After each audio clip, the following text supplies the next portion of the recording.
Scott Kennedy. I'm the singer of Bleach from Within. We're just about to release our brand new album, Zenith. Comes out on the 4th of April. Fantastic, mate. Thanks for joining us today, Scott. No problem. Thanks for having me. Pleasure. So, as you mentioned, Bleed from Within release your seventh studio album, Zenith, this Friday, April the 4th. So, how are you feeling about it? I'm excited, man. It feels like we've been waiting so long to drop this album, so I'm buzzing for it to finally get out. I think it's the best collection of songs we've ever done, so I'm desperate for people to hear it. You actually started the writing process in spring of 2022, mate. So, how much did the songs change from when you started 3 years ago to the finished result? I mean, they obviously changed, but I wouldn't say like anything drastic happened. It's just basically the sort of standard the sort of standard way where a song comes together. It started off from like Gunzi or Stephen on guitar would send some riffs, and then it would just sort of build from there. And then Ali would sort of go in and put his own drums to it. I would put the vocals to it, and then I guess we would spend maybe like 6 months to a year just refining and tweaking all the little parts before we go into the studio and track the album. So Yeah. yeah, they've obviously changed a lot, but it was just sort of the natural progression of us like writing a song, really. Yeah, nice. So, can you go into the album a bit deeper musically for us, bro, and tell us what you were going for this one? Um, See, to be honest, with Bleach from Within, there's never really like any like concepts or anything like that. It's more just about, like, for me personally, the songs that are always about sort of what I'm going through at that point in my life. So it's always like sort of, I always try to write from the heart and write songs that are really meaningful and like, because I don't want to go on stage and sing a song that doesn't really mean anything to me. I don't just want to go on and sing any old shit to the crowd. I want everything to come from the heart. And for me personally, the songs are always just about what I'm going through at that point in time. But I think with Bleed From Within, it's just always about writing the best collection of metal songs that we possibly can. And I truthfully believe that this is the best collection of metal songs we've ever written.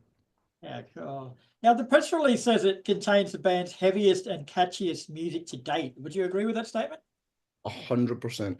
The first track on the album is without a doubt the heaviest, fastest song Bleed From Within have ever written. Yeah, actually, I've got a question about that. Like, the album opens with Violent Nature, which is a crushing, brutal song, mate. But it's like, it does exactly what the name suggests. It's violent in nature. Like, what was the thought process behind opening the album with that? Just wanted to, I think so many times and so many bands have always started their record with this big epic intro that just takes so long to get in. Sometimes when you want to listen to metal, you just want to get straight to it, like, and there's been so many times that I've put on some of my favorite metal records and I've always skipped to track two because I can't be arsed waiting on like some big intro. I mean, for us, we're like, let's just get to the point straight off the bat, and that was the basically the agenda behind that. Well, it had the desired effect, mate. I was throwing furniture around the room and shit when I was listening to that. It hits off well. Yeah, that's what it was written for. That's exactly what it was written for. So, in the modern age of streaming, mate, and like songs that are played out of order, how much emphasis and how much thought actually goes into the track listing in the album's first song? See, to be honest, I don't really take a lot to do with that. It's more like the boys in the band that play the instruments, like the songwriters in the band, they're the ones that mostly take to do with that stuff. So I don't feel like I could really forge a good enough opinion on that subject, to be honest with you. No, worries. But there's also the presence of strings throughout the album, and you got an acoustic guitar on Edge of Infinity. So, what made you Yeah. experiment with that sort of stuff this time? Don't know. I think we always just want to try and experiment with new things. Like our last record, Shrine, had so much strings on it, so we didn't want to do that too much on this record. So that's why we started to, play about with different stuff. Like there's blood bagpipes on there. Like we're always wanting to like explore new ideas like that. And I think the bagpipes on the Place Your Halo is the best one we've ever done yet. So I'm pretty stoked on that. How hard is it to sort of, like you say, you are experimenting with them, so you don't know how they'll all gel together, I guess. So how hard is the process of making them fit together, I guess? It's actually it's fun. It's more fun than anything. You know, when you have the time, like, as you said, we started writing this in 2022 and it's now 2025. So there's so much time there to play with and experiment with that stuff. And it's really fun hearing it all come together. And speaking of experimenting, bro, like Ali's been quoted as saying that there's been so much growth, but we still have so much to experiment with as a band. Like, in what way? Like, when you say experiment, like, is that something you might hear on another album and you say, I wouldn't mind trying that? Or is it going completely outside of the box and doing something out of your comfort zone? Like, how do you gauge experimentation? I think it's completely going outside the box. Yeah, I think it's more just going out the box and trying new things that are out your comfort zone. I mean, like the song Edge of Infinity, we've never done anything that soft before. Like, you know, the song's got more clean vocals in it than it does screaming. That's completely new for us. We don't really do stuff like that a lot. And as we spoke about before, Violent Nature being the fastest song we've ever written, like it's just all about trying new things and experimenting and doing stuff. Step it yourself outside your comfort zone, you know, and then as I said before, you have the time to try. So yeah. And you've got two awesome guest vocalists on there with Josh Middleton from Silosis on the remix single Hands of Sin. Then you got Yeah. Brad Dalla from Mastodon on Mortal Desire, mate. Like, what was it like firstly working with them, and why did you choose those two in particular for those songs? They were just big fans of their voice, you know, like Josh. Josh has been sorry, I'm just grabbing my coffee, man. Josh has been a good friend of the band for a long, long time. And I think like Josh is mostly known, even though Josh is the vocalist in Silosis as well as a guitar player. I feel like Josh is more known for being a guitar player, you know. He's like that. I feel like that's what he's sort of quote unquote famous for.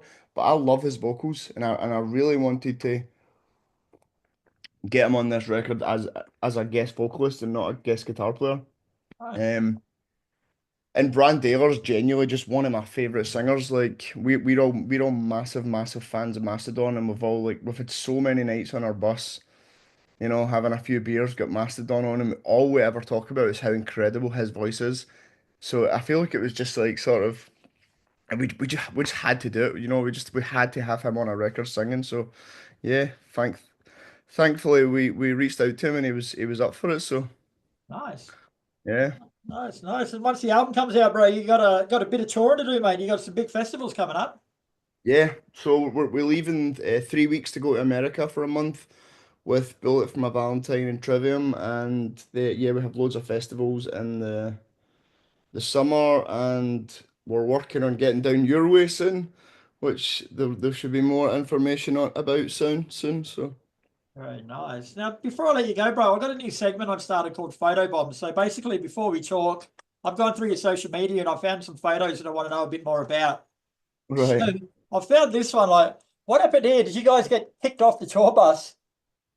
Uh, no, that was actually a festival we played somewhere in Europe. It was a football field, so it was just like the dugout in a football field. And we were just I don't know why we just felt like sitting there looking like idiots taking a photo. So yeah, no, it wasn't at the side of a road. It was the side of a football pitch. Right, it looks like it's in the middle of nowhere. I know it really does. I think that's why, as our photographer just said, just sit down there and let's take a photo. So Cool. we And left. I've got this one, bro. Like, there's quite a lot of photos in there of you doing this. Um, but Yeah. I just want to know, mate, like, run us through how you're feeling and like the emotion you're going through at a moment like this when you're in the crowd, they're holding you up and you're fucking feeling it all.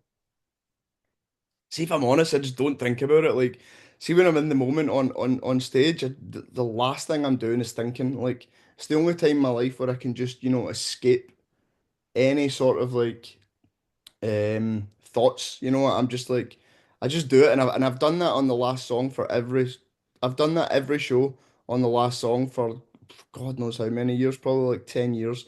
So I just do it. Like even if there's only 10 people in the crowd, I will still be standing on top of them. That's awesome. And have they ever like decided they wanted to keep you and just swept you away from the front? They have done before, yeah. I fell as well and like smashed my head on the floor and stuff. It's just good fun, isn't it?